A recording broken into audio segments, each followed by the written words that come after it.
Bienvenidos a Canal 7 Televalencia, bienvenidos a Vis a Vis. Ya saben, este es un programa de entrevistas en el que intentamos traer siempre personajes de interés y de actualidad, y con ese motivo hoy contamos con la presencia de Pío Beltrán, que es investigador del Centro Superior de Investigaciones Científicas, del Consejo Superior de Investigaciones Científicas, al que le damos la bienvenida y las gracias por estar con nosotros, para que nos cuente un poco más qué hace el CSIC y sobre todo para aprovechar que le ha nombrado a usted presidente europeo de una asociación de investigación. Sí. Bueno, pues podemos empezar por donde quieras, Eduardo. Yo lo que me gustaría es qué es el Consejo Superior de Investigaciones Científicas. Bueno, porque pues lo vemos en los periódicos, vemos que investigan, pero hay un Consejo Superior de Investigaciones Científicas también en Valencia. Claro, es sencillo. El Consejo Superior de Investigaciones Científicas es el organismo público de investigación de mayor tamaño y también de mayor productividad y rendimiento que tiene España. Es decir, estamos continuamente discutiendo o comentando cómo de productivas o no son nuestras organizaciones dedicadas a la enseñanza o a la investigación. Pues yo creo que lo primero que tendríamos que decir es que el CSIC ocupa una posición de privilegio ganada a pulso a nivel internacional. Nosotros estamos entre las 10 mayores organizaciones por producción científica del mundo mundial. O sea, esto discutimos rankings, que si tal universidad está a la 200, la 300, no. Nosotros estamos entre los 10 primeros. En el CSIC trabajamos un total de unas 12.000 personas en unos 120 centros de investigación. En toda España. En toda España. En la Comunidad Valenciana hay 11. Y en el CSIC, en realidad, investigamos en todas las áreas científicas y tecnológicas. Es decir, no hay límites de decir hay algo que está excluido. Tocamos todos los palos de la baraja. Es importante también estos días que estamos poniendo todos mucha presión por cambiar el modelo económico hacia una economía más basada en el conocimiento, recordar que el CSIC lidera tanto el número de patentes y la venta de las patentes, o sea, todo aquello que se hace en el laboratorio tratamos de que llegue a los sectores sociales y en eso lideramos. Dicho todo eso, ya nos gustaría ser todavía mejores, o sea, para que no me digan que... ¿Trabajáis en coordinación con la universidad? Bueno, precisamente de esto tengo bastante que ver aquí en la Comunidad Valenciana, porque en distintos periodos de mi vida he tenido bastante que ver con la gestión del CSIC, tanto en Madrid, porque fui vicepresidente del CSIC, como aquí en la Comunidad Valenciana, donde he sido 2 veces el coordinador de lo que el CSIC hace aquí. Actualmente lo hago también. Y tengo que decir que de estos 11 centros de investigación que tenemos en la Comunidad Valenciana, 8 son centros mixtos con las universidades públicas. Eso quiere decir que el CSIC en Valencia no funciona como una entidad separada de los demás actores, sino al revés. Nosotros somos muy egoístas, observamos a los otros actores y cuando vemos equipos de investigación que son buenos como nosotros pensamos que lo somos o incluso mejores que nosotros, entonces nos juntamos con ellos. Y esa política aquí en la Comunidad Valenciana la llevamos a rajatabla. De los 11 centros, 8 son mixtos. ¿En el CSIC se hace investigación básica, investigación aplicada o...? De todo. Y en Valencia podríamos decir que tenemos uno de los institutos más importantes de catálisis química, que más patenta, con más aplicaciones, que mejor publica. Tenemos centro de física que están construyendo los grandes detectores de partículas elementales en el CERN, el centro en el que yo trabajo, que es de biología molecular de plantas, donde estamos investigando y descubriendo cuáles son las claves de que las plantas hagan un tipo de desarrollo u otro, cuándo producen las flores o no las producen, cómo podemos modificar las propiedades de los alimentos. Es decir, muchas cosas, y no solamente ni muchísimo menos conocimiento básico, sino que buscamos las aplicaciones. Tengo que hacer una afirmación categórica: la ciencia que se hace es buena o es mala, luego vienen las aplicaciones. Si es mala, no habrá aplicaciones. O sea que lo interesante es tener equipos científicos competitivos haciendo buena ciencia. Y luego hay que saber aplicar. Hasta hace bien poco hemos visto al, no sé si el presidente del CSIC a nivel nacional diciendo que esto era un desastre y que iban a tener que casi cerrar, pero Sí, parece sí. ser que Sí. se han apiadado de ustedes, del gobierno, y han Bueno, hecho una inyección económica, ¿no? La actividad investigadora pública de este país no se ha librado de las mismas restricciones de otros sectores que son muy importantes. Al presidente del CSIC, cuando toma posesión, se le plantea una disyuntiva terrible. Es decir, si quiere salvaguardar las cuentas de la institución, lo primero que debe de hacer es despedir a 2.000 investigadores. El presidente del CSIC se niega a hacerlo y tengo que decir que yo hubiera hecho lo mismo, que tiene ahí todo mi apoyo, y como consecuencia se generan unos desbalances o imbalances en las cuentas que llegan incluso a poner en peligro el propio funcionamiento de los centros. Esto ha pasado el año pasado.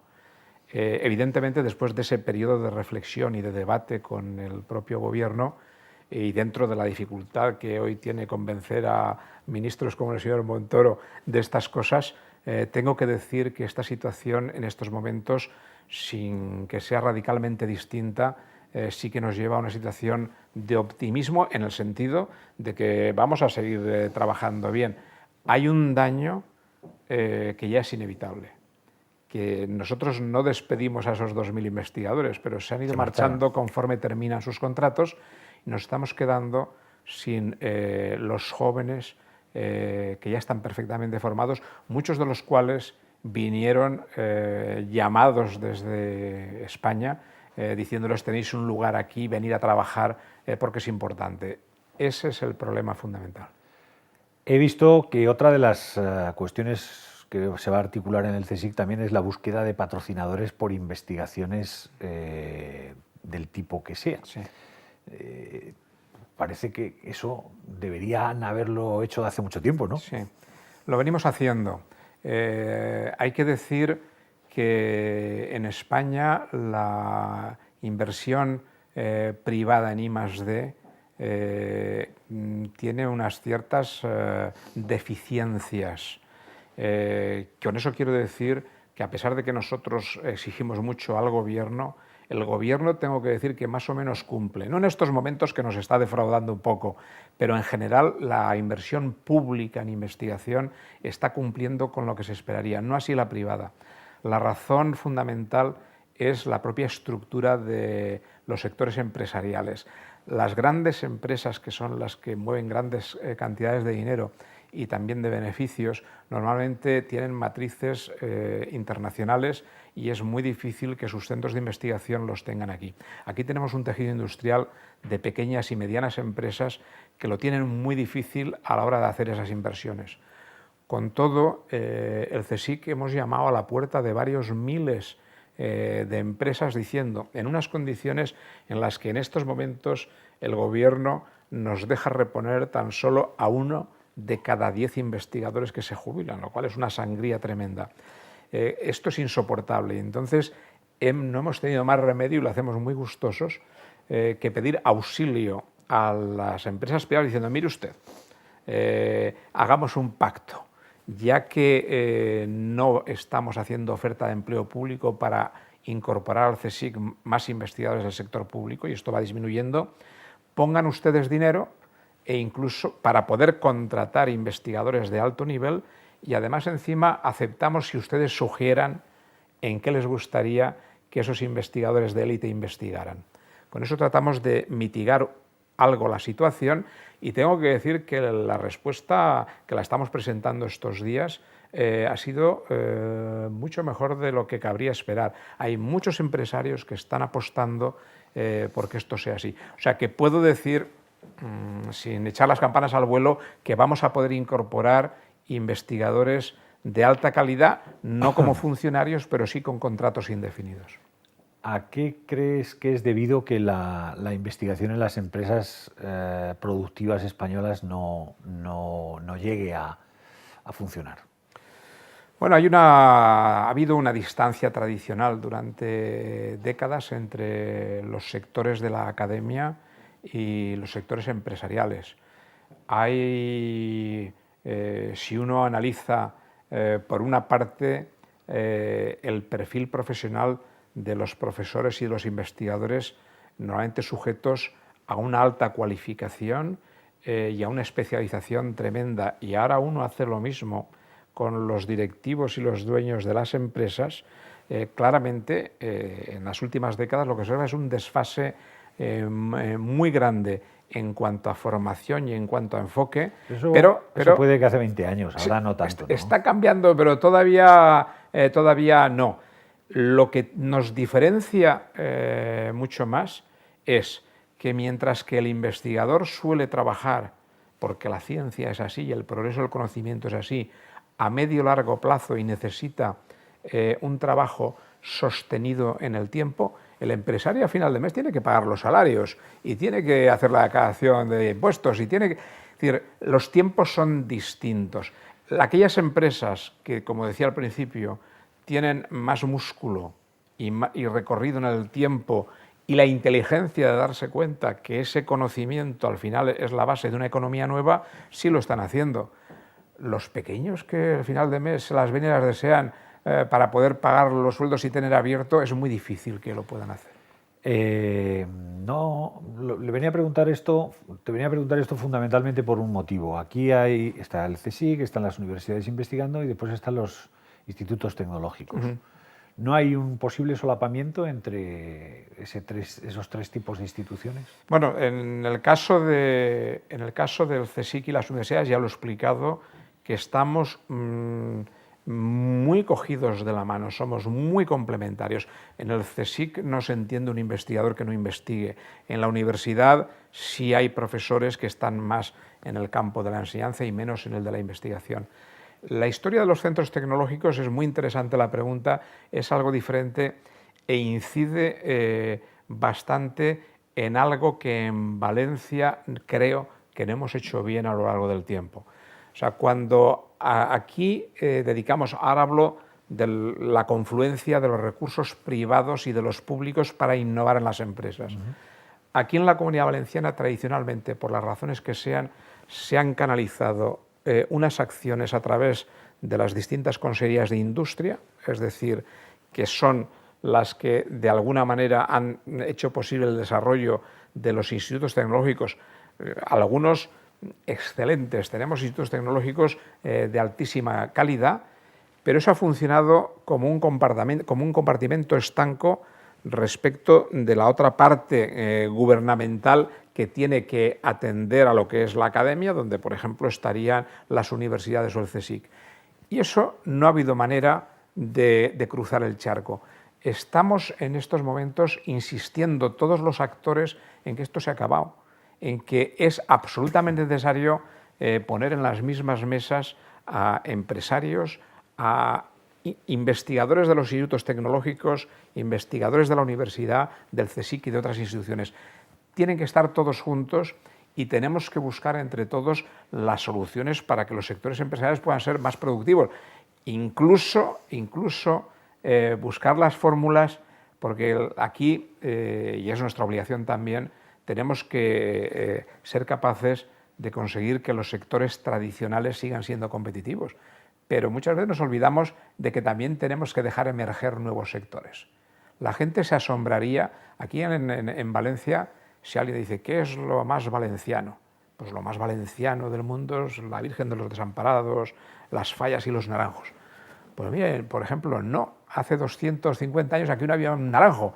Es decir, tenemos que defender la tradición y tenemos que ser capaces de innovar. Ya hay sectores empresariales que están emergiendo. ¿Por ejemplo? Pues por ejemplo, yo veo con mucha claridad que se da una confluencia entre el conocimiento en los campos de la física y de la medicina y empiezan a surgir pequeñas empresas muy competitivas, capaces de hacer desarrollos que están colocando en el mercado del mundo mundial y sin embargo es un sector al que nadie le presta atención. Aquí preguntas por sectores empresariales, el calzado, el vidrio, la cerámica. ¿Dónde están los nuevos sectores? Pues tenemos el conocimiento, tenemos la gente y tenemos que generar los empresarios. La biotecnología es otra. O sea, tiene que haber caminos nuevos también, aparte de los tradicionales. Bueno, en tu caso, porque ya venías de familia que se dedicaba a la educación, sí. Pues a lo mejor no fue tan complicado, pero cuando le llegaste a tu madre y a tu padre y le dijiste, papá, mamá, yo quiero dedicarme a investigar. No, al revés, yo he tenido una suerte tremenda.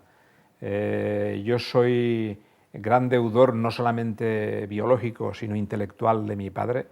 Mi abuelo ya era un profesor de matemáticas, pero mi padre, José Beltrán Martínez, fue un catedrático de la Universidad de Valencia de química, pero de una química que no tiene nada que ver con lo que yo profesionalmente he hecho.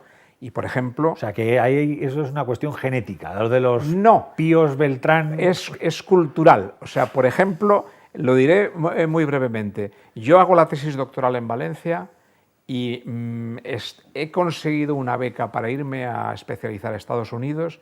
Y mis amigos, que es una cosa que le puede pasar a cualquier chico o chica joven, incluso estos días, mis amigos de aquí me dicen, no seas tonto, no te vayas, te quedas aquí en este departamento y en unos años... Eso es muy tradicional aquí en Valencia. Esto es, sacaremos una plaza y tú serás profesor. Y yo, jovencillo, tuve la gran suerte de tener a mi padre, porque fui a preguntarle y la contestación de mi padre fue, mira José Pío, en ese sitio donde te dice, era catedrático de la Universidad de Valencia, mira José Pío, en ese sitio que te dicen que te quedes, ¿hay alguien que sepa más que tú? Y yo me quedé así y le dije, pues no, el que más, yo todo orgulloso, el que más sabría sería yo así todo contento. Y me miró con desprecio y me dijo, pues creo que tienes edad de seguir aprendiendo. Me callé, di la vuelta y me marché. Si yo no me hubiera ido a Estados Unidos... ¿Dónde fue la beca? Yo me fui a la Universidad del Estado de Montana. Qué frío. Mucho, 25 bajo cero. ¿Y cuánto tiempo estuviste ahí? Pues estuve allí 2 años. 2 años. Que te curtieron no solo físicamente, sino intelectualmente. Sí, me cambió la visión del mundo. Aparte de lo que aprendí, me cambió la visión del mundo. El paisaje es maravilloso. Bueno, le llaman Big Sky Country, que son unos cielos impresionantes azules. Y aquello fueron 2 años de, yo creo que era el trabajo continuo, en fin, era muy bonito desde la ventana del laboratorio. ¿Vuelves a España? Vuelvo a España. Y esa plaza que estaban casi reservando, entonces, casi la tenías todavía allí, ¿no? Sí, pero casi la tenía, pero con muchas dificultades. Llegó un momento y dije, caray, a ver si tenían estos razón. Y aún me dio tiempo de estar unos años en la universidad, dirigir el departamento de bioquímica, pero salió una plaza en el CSIC, me presenté y me marché. Era una universidad entonces que ya no me convencía a mí mucho, prefería... Desde el punto de vista de investigación. Sí, exactamente. Desde el punto de vista de la docencia, sí. Desde el punto de vista de la investigación, no.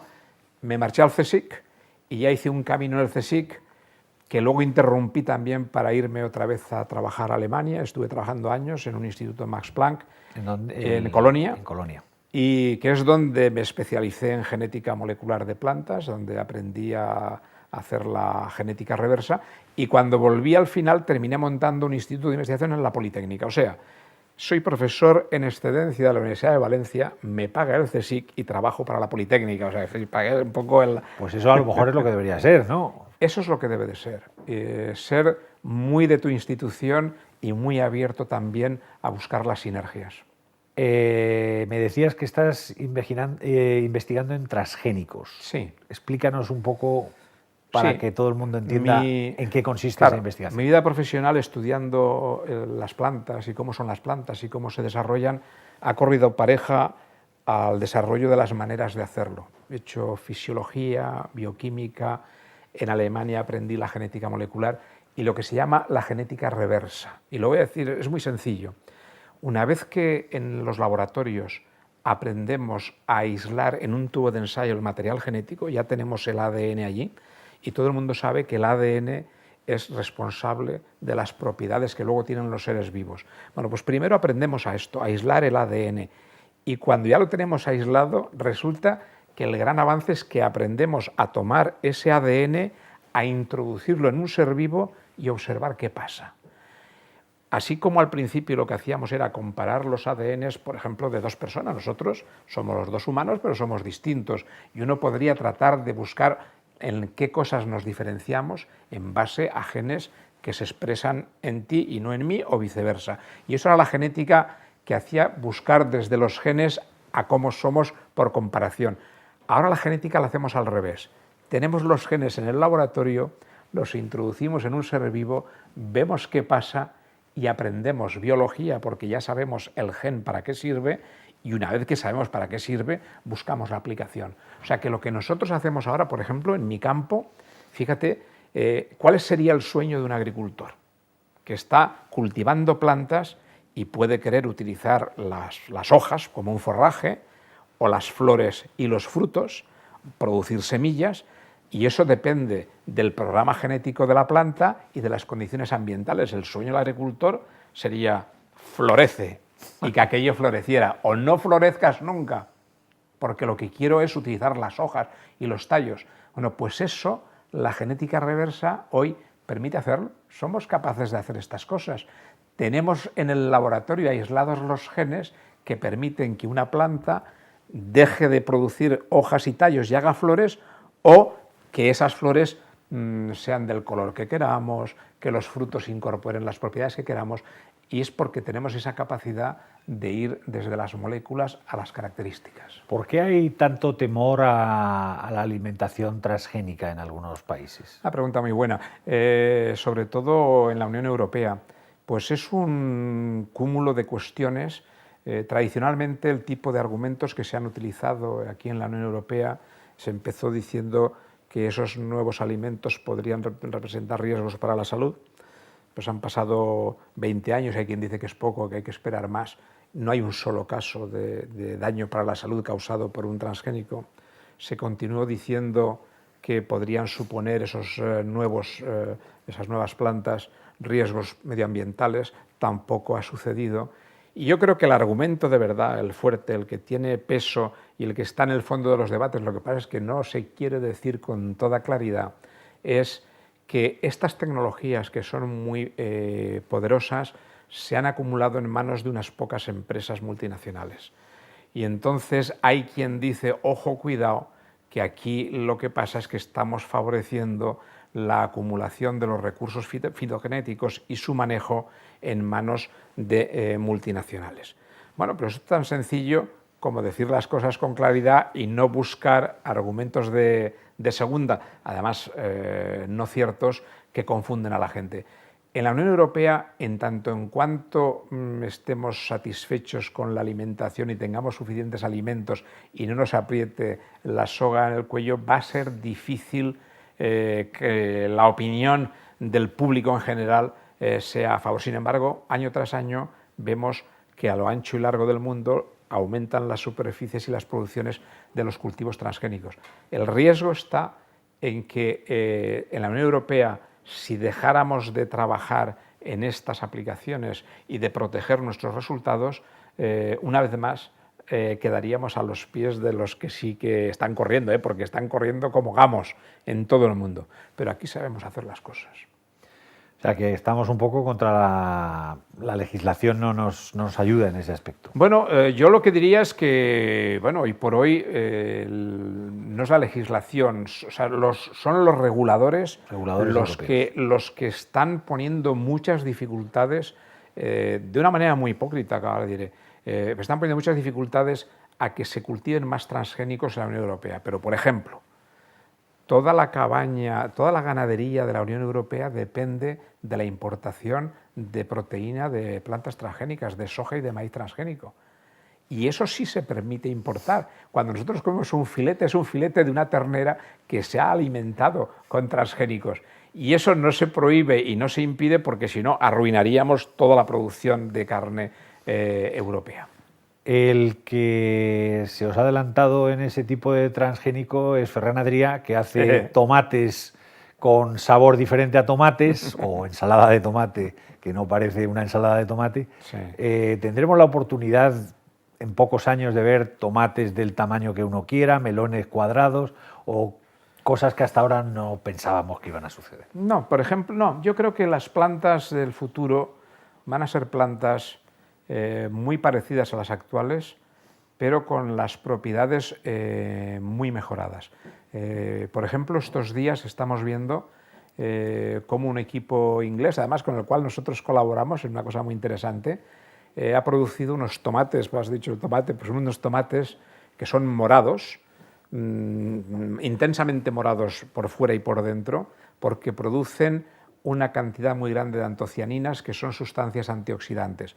Bueno, pues esto se está produciendo masivamente en Canadá, porque aquí en la Unión Europea ponen problemas, pero en estos momentos estamos trayendo el zumo de estos tomates que se va a consumir en Inglaterra, y esos son tomates que se ha comprobado con animales de laboratorio que van a desarrollar enfermedades graves, cardiovasculares y de tipo cáncer, que alargan la vida de estos animales, por tanto se van a empezar con ensayos humanos, y por ejemplo con nosotros colaboran porque nosotros hemos diseñado un procedimiento para producir los tomates que no tengan semillas. Dirás, ¿y qué tiene que ver esto? Pues muy sencillo, para hacer zumo de tomate hay que eliminar las semillas, y eso en plan industrial, pues si no elimina las semillas se enrancia, aquello es incomestible, y en plan industrial eso supone un coste económico grandísimo. Bueno, pues nosotros ahora estamos cruzando los tomates hechos por nosotros aquí en Valencia,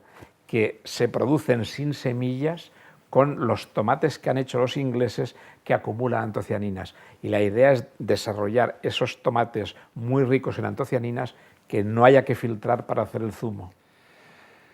Pues la canción que nos has pedido, y ya estamos acabando nuestro tiempo, tiene mucho que ver con lo que nos estás explicando, ¿no? El Imagine este... Por eso la he pedido, porque a nosotros lo que nos gustaría es creer que vamos a ser capaces de cumplir con el mandato de FAO. FAO nos dice que tenemos que ser capaces de producir suficientes alimentos para que todo el mundo tenga acceso, hacerlo de forma sostenible y que la gente pueda llevar una vida activa y sana con esa alimentación. Estamos muy lejos todavía, y a mí me gustaría imaginar que esto va a ser posible. Pues ha sido un placer tenerte con nosotros aquí en Canal 7. La verdad es que es interesante ver que se investiga y que se hace por cosas que al final uno las palpa y las va a beber en ese zumo de tomate que tengamos oportunidad de tomar, de color morado. Pues muchas gracias a Pío Beltrán por estar con nosotros, gracias por escoger esta canción también, que es una maravilla, y gracias a todos ustedes por acompañarnos aquí en Canal 7 Televalencia en Vis a Vis. Hasta muy pronto. Ha sido un placer.